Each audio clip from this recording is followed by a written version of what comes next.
Hey everyone, welcome to another episode of Storytime. Thank you so much for joining us. I'm your host, Courtney Baker, and today we have a minor league baseball edition. Well, kind of. So, our guest today is Katie Woo. She is a writer and editorial producer for MILB.com. And I'm on the team side working for the Reno Aces, got the Christmas sweater and everything. And with her being on the MILB media side, I'm really, really excited because there were so many changes and cancellations this year with minor league baseball. And I know it definitely affected her job as well. So stay tuned to learn kind of both sides of what happened during the 2020 season and also learn Katie's journey in baseball because she is an amazing woman in sports.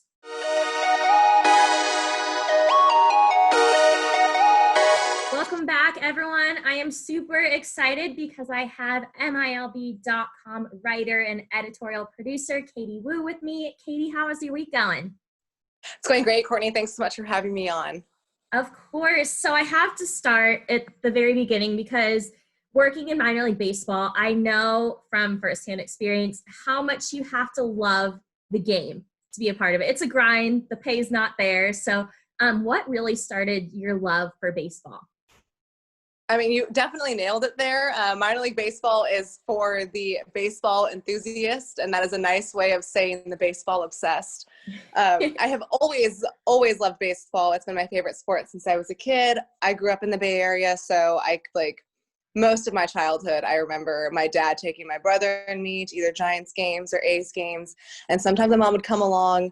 And then the older I got, the more that it just became like very much a passion for me. And so it would just be my dad and me or me taking my friends, and we would just watch the games. I would come home from school. There would always be a game on, and it just kind of launched from there. I actually had no idea at 17 when I was getting ready to go to college that you could make a career in sports. And once I found that out in college, it pretty much sealed the deal because I had no idea what I wanted to do. And it just went from there. I thought, why not try to make a career out of something that I love doing. And so far it has been a dream, especially in minor league baseball, where, as you know, we meet a lot of people with the same mindset as us, as, you know, we are crazy in love with the sport. People who don't get it think that we're weird, but it works. Exactly. And we are both Sun Devils. You went to the Cronkite School of Journalism. And I got my minor from there. So unfortunately I wasn't on campus. I couldn't do like the full experience, but Cronkite has been known to open so many doors for the students there, especially in the sports industry. So can you kind of speak to what ASU and specifically the Cronkite School meant to both you personally and your career? Yeah, absolutely. You know, I went to Arizona State, and this is not exactly my proudest thing to admit. I went to Arizona State because I wanted a college experience. You know, I wanted a school with a big sports program, a big football team, big basketball team. And I wanted like the college nightlife experience too. So I really had no idea, and this sounds so bad, that Arizona State had so many amazing opportunities and amazing schools inside their college. And like I mentioned, you know, I had no idea what I wanted to be. And I was actually just walking in the downtown campus for whatever reason. I think I was like trying to get inspired. And I saw a shuttle, and it said the Walter Cronkite Journalism School, and it had a like sport, I don't remember exactly what it said, but it said sports journalism now accepting applications. And I was like, what is that? And it's pretty much how it all started. I went home to my computer, I typed in all the words, and it was like, you can work in whatever sport market you want. Because as you know, in the Phoenix area at Arizona State, they're all major markets for sports. Mm-hmm. There's NFL, NBA, NHL, MLB, and then there's all the women's sports. You know, you have WNBA there. There's PGA Tour, there's NASCAR, and then there's all the college sports. So it's like a sports writer's paradise. I immediately signed up, did my 2 years without sports because they always start you with the journalism focus. That way you're a little bit more rounded. For 2 years, it was breaking news, media, you do TV, writing, all of it. So you can kind of figure out what your niche is and what you want to do. Then my junior year came, and of course I wanted to work spring training.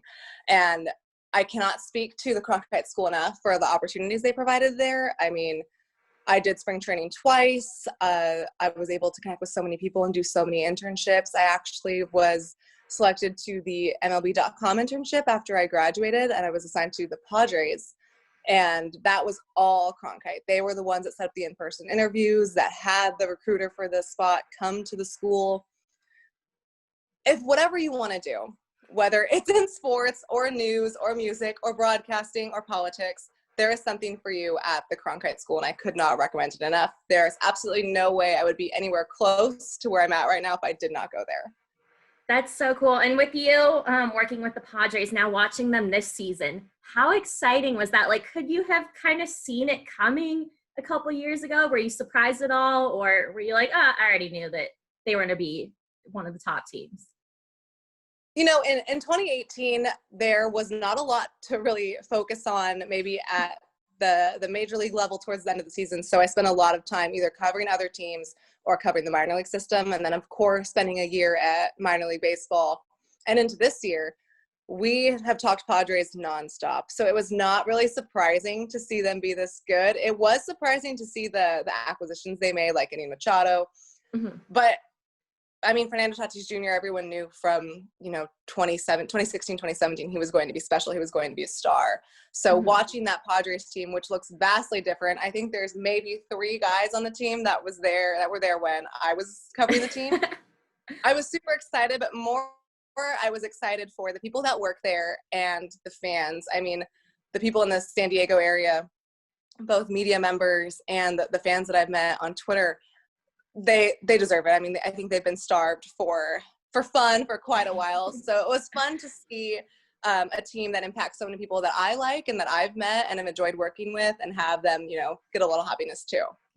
Yeah, they were definitely super fun to watch. But 2020 for both of us in minor league baseball, it kind of blew up in our faces mid spring training. So for you on the media side, what was that kind of like from when it was brewing, from when the NBA shut down, and then there was so much back and forth between Major League Baseball and minor league baseball if there was going to be a season. So how did you view it from the media perspective, and how did it kind of unfold for you?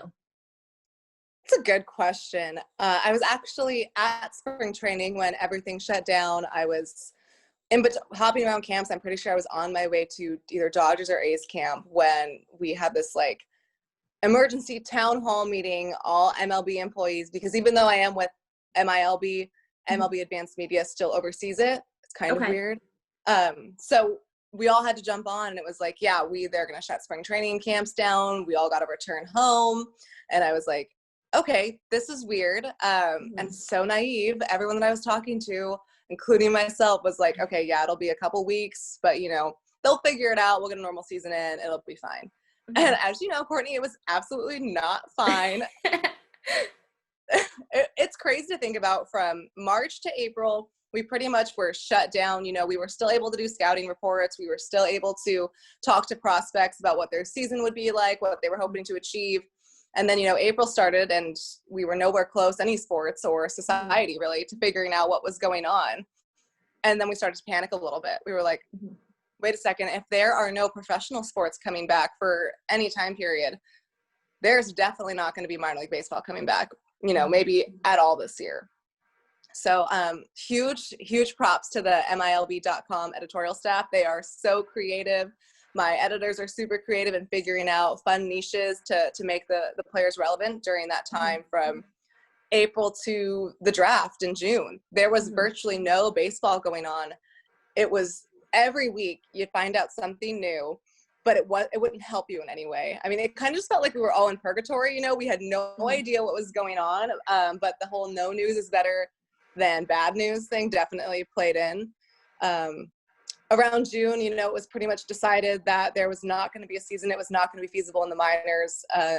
And then it went from 0 to 100 real quick, because we had to learn all this alternate site info, what a 60-man roster taxi squad looks like, all the rules, how are we going to get stats from there, how are we going to cover it. We had to learn all of that in about 10 days. Oh my gosh. Yeah, with the draft. So we were all like, okay, well, we just did nothing for, I wouldn't say nothing, but we had a lot of time to do our assignments in 2 months. And, surprise, baseball's coming back, all these new rules. comes back in 2 weeks at the most, learn them. And we were like, okay. uh, so it was definitely exciting to be writing about prospects again, to kind of analyze each team's farm system, how the alternate site would work. It was definitely no substitute for minor league baseball. As you know, working in it, there is no substitute for the environment, the fans, the guys, even like, in our job in the media, we get caught up a lot in the top prospects. Mm-hmm. But my favorite part about the job is, maybe someone who has been like we call them, 4A guys, who's been around for a long time, really excels in AAA, and then can't quite find his footing in the majors. He does something super cool, like hits for the cycle. Mm-hmm. Or guys that no one has ever heard of hits, a 3-run or 3-homer game. That is what is really exciting to me for minor league baseball. So I definitely missed that perspective. I don't know. There's a lot of questions, as you know, coming up about what this minor league season will look like, if it even happens, where the affiliations will be. I know that it will be worth the wait, but I don't think it makes it any easier for anyone, whether it's the players, the coaches, the people that work the stadiums, concessions, tickets, and people like you and me, who have built a lifestyle in it and just want it to come back. Totally agree. And I know we're planning for Ace Ball in 2021, but like you said, it's all just kind of not waiting COVID out, but just waiting to see if we can get a vaccine, or what potentially a bubble, or what the major league clubs will want to do. So it's crazy, but I agree. It'll be so worth the wait to be able to play a game again in a minor league ballpark. And I want your opinion on, so I saw the Yankees this week tweet that they were dropping some affiliations. Mm-hmm. And as far as I know, it was just the tweet. That's how the clubs found out. What is your take on that? Because I was like, oh my God, that's insane to me that a club would do that. I kind of thought it was a joke at first, and I'm always the one that falls for like a fake Woj account or something like that. So I was like, let me wait it out. I feel like the Yankees may have jumped the gun on the affiliation rehash. Maybe they were just like, this is going to cause so many questions and we're exhausted already that we're just going to get it out there, and then, they can figure it out on their own. I don't know this for sure, but I feel like unfortunately you're going to see a lot of teams have, restructure their minor league affiliates, and some are no longer going to have homes. I know we saw the Mets did that, but at least, they talked about it. I don't know. It's a tough scenario. And I know that these big league clubs, often their hands are tied in these decisions. It's, above them on how these affiliations work out. I just feel for all of the fans of the clubs that are no longer going to be minor league teams. Mm-hmm. But then again, you have like leagues like the Appy League, which are totally going to rebrand themselves. So for those that aren't familiar, the Appy League is going to be a collegiate wood bat summer league. That is almost more minor league baseball than minor league baseball. I mean, I don't know if that makes sense, but if you've ever gone to a college summer league game, those games are wild. It's like dollar beer nights, you're sitting on these wood bleachers in the stands, and you see some really cool talent, and you're going to, like, in a couple of years, those guys, some of them will be in the minor leagues. Mm-hmm. But it's almost like the minor leagues to the minor leagues. So I don't know. I'm trying to be optimistic, and, sometimes change can be a good thing. So we'll see. But I definitely think a lot of things, a lot of questions and a lot of new things will be happening up until hopefully opening day. For sure. And I know I just keep refreshing social media, waiting for any news. But like you said, sometimes no news is better than bad news. So I'll take it. But I want to hear, because I'm also such a baseball nerd. That's actually how I found your social media accounts, just keeping up with all the articles you've written and everything. So a 2-part question, because I love hearing these memories. So before you started working in baseball, what your favorite baseball moment was? It doesn't necessarily have to be a play or a win, but just something that you were there to witness before. And then your favorite moment since you've been working in baseball. Oh, these are good questions. I have like all these memories like hitting me in the face. Let me think. I think maybe I wouldn't say it was my favorite, but one of my most memorable moments is growing up. My favorite baseball player was JT Snow. He played first base for the Giants. Everyone thinks in that era, Barry Bonds gets all the attention. And don't get me wrong, my brother and I love Barry Bonds. Like, that's like watch the games is when Barry Bonds would come up. But for whatever reason, JT Snow was like my person. And I was maybe 14 or 15, and they were doing a reunion for a year that he was on before the game. So I begged my dad to go. I was like, come on, like, let's go. And my dad got really nice seats so we would be able to see him. And it was just a ceremony, right? Like, there's no reason at 15 years old I should be this excited over pregame. And my dad does not want to go. I swear we've been to like 20 games at that point this season. And he's like, okay, I'm going to do it. Such a good dad. We get there. It is pouring rain, and he's like, oh no. So he's like, I hate my life. And I'm like, no, it'll stop. Let's go in. It did not stop. It was a 4-hour rain delay. And it was pouring. So, and to my dad's credit, we stayed the whole time. The Masters was on at that time. So we, like, in the concession hallway, we got, like, we stood there and watched the Masters for the entire rain delay. There you go. Yeah, right. He was like, it was fine. Like, loaded up on hot dogs. He was like, whatever, like, this is what I've been doing at home anyway. I'm just not exactly happy to be here. And then, I hear the Giants announcer, she says, the game's going to be starting soon. And I'm so excited. I was like, oh my gosh, I can't wait. We're going to see the ceremony. And my dad looks at me and he goes, do you really think they're going to have the ceremony after a 4-hour rain delay? Like, no. So we went the whole time, didn't do the ceremony. It's fine. It's a good memory. Anyway. He still talks about it. It's actually why it just popped up in my mind. He brought it up a couple weeks ago. I think maybe my favorite, one of my favorite like moments that's happened in baseball since working in baseball was the night before my very last game covering the Padres. And I was like super upset about it. I loved working with the Padres. I loved who I worked with. I had a super cool boss. Everyone there was so nice, even like the fellow media members, PR staff, everybody, even like the parking credential attendant woman was so nice. I was just really upset. I was like, oh, I love it here. I love working in a big league environment. I'm really going to miss it. And I guess the baseball gods wanted to like hear me out and give me as long as possible. So that game actually ended up going 15 innings. I don't even remember how it ended. I just remember looking around and being like, okay, I didn't miss it. Like, I'm not going to miss it this much. I get it. But it's funny how things can work out, every day that I can go to the ballpark and share an experience with someone, talk to a guy, meet someone, or learn something new about them. That's what I love about baseball is you think you know a lot, and there's always going to be someone that you can learn something from. Mm-hmm. And that's anytime I go to the yard, that's what I aim to do is learn something new. So hopefully soon you and I can get back to doing that. Exactly. Then you'll have to go out to Reno and visit, and it'll be fun. And so the final question I have for you, I always love asking women in sports this, especially you being a media member in a sport that's so filled with male media members. Just what have you really learned throughout the process, just being as successful as you are?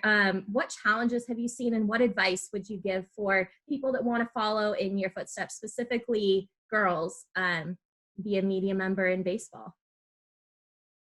Great questions. I think my biggest word of advice is to be like genuinely yourself, be authentic. When I feel so lucky, although I know we have so far to go, to be working at a time where, women they have to fight for it still, but there are a bunch of people willing to fight for us too. It's not like we're just one person fighting for us like the woman before us had to do. There is, as you look around social media, as you look around in person, there is a group of men and women and everything in between willing to fight for us to belong. Mm-hmm. As long as you are yourself and you know your self-worth and you stand up for yourself, you can succeed in this industry. It is definitely not going to be easy. I have been so lucky to have the male mentors that I do that have gone to bat for me, that fight for me. The friends that I do, both men and women, that, we're kind of a like support system. We rely on each other. We vent, we laugh. Sometimes you have to take things with a grain of salt in this industry, no matter what happens. I try not to get too upset if it's a little thing, but at the same time, I know that I shouldn't have to settle for, any kind of harassment. So I don't. And luckily, this kind of movement of our generation has seen a lot more men willing to stick up for the women. And at least in my case, and I know that my case does not speak for everybody, I have felt really lucky to have been always supported and to always have, like, if I have an issue with something, to know that there are people I can rely on to help me. So I guess that's really my biggest advice for any girl in this industry, is know that it's going to be really hard. As you know, there's going to be days where you just don't want to do it anymore. And you're thinking, why am I even here? Like, why am I trying? You got to keep pushing, just like in any other profession. The sports world needs more women. They need more women storytellers. They need more women writers. They just need more women in general. So keep going, and you're going to find your way. As if you keep pushing, and sooner or later, the anti, the very sexist anti-women, that's on their way out. And the new movement of acceptance is on their way in. So if we just keep pushing, they'll have nowhere else to go but out. I second that. And I think that's amazing advice. And you're right. We have seen a lot of guys step up to the plate for women in sports, especially during 2020 and this shutdown, when everybody has seemed to be negative at some point on social media. It's been amazing to see so many people go to bat, standing up for us. And I think it's incredible. And you're a great example of an amazing woman in sports. So definitely everyone follow Katie's advice. And Katie, where can people follow you on social media? On Twitter, my handle is Katie J. Wu. Pretty simple. You'll be there for my very lukewarm takes and lame attempts at humor. I'm the only one I think that laughs at my tweets, but I think they're funny. And on Instagram, it's Kath J. Wu. So pretty similar. But yeah, that's where you can find me. Perfect. Well, Katie, thank you so much for joining me. And I look forward to, hopefully if there's spring training, I'll see you there. And if not, hopefully we still have a season and I'll see you at a game. Oh, I'll definitely come to a Reno Aces game. I love Reno. Only Aces game I went to, I had a blast at. So hopefully I can come visit you. Perfect. When did you go? Like, how many years ago did you go to Reno? I want to say either 2017 or 2018. It was one of the last weekends before playoffs. Oh man, it was right before I got there. Well, now you have to come back. There'll be fun stuff. I'll get you the best seats. Well, you'll probably be in the press box, but works for me. We'll hang out. All right, cool. Thank you so much. I appreciate it. Thanks so much.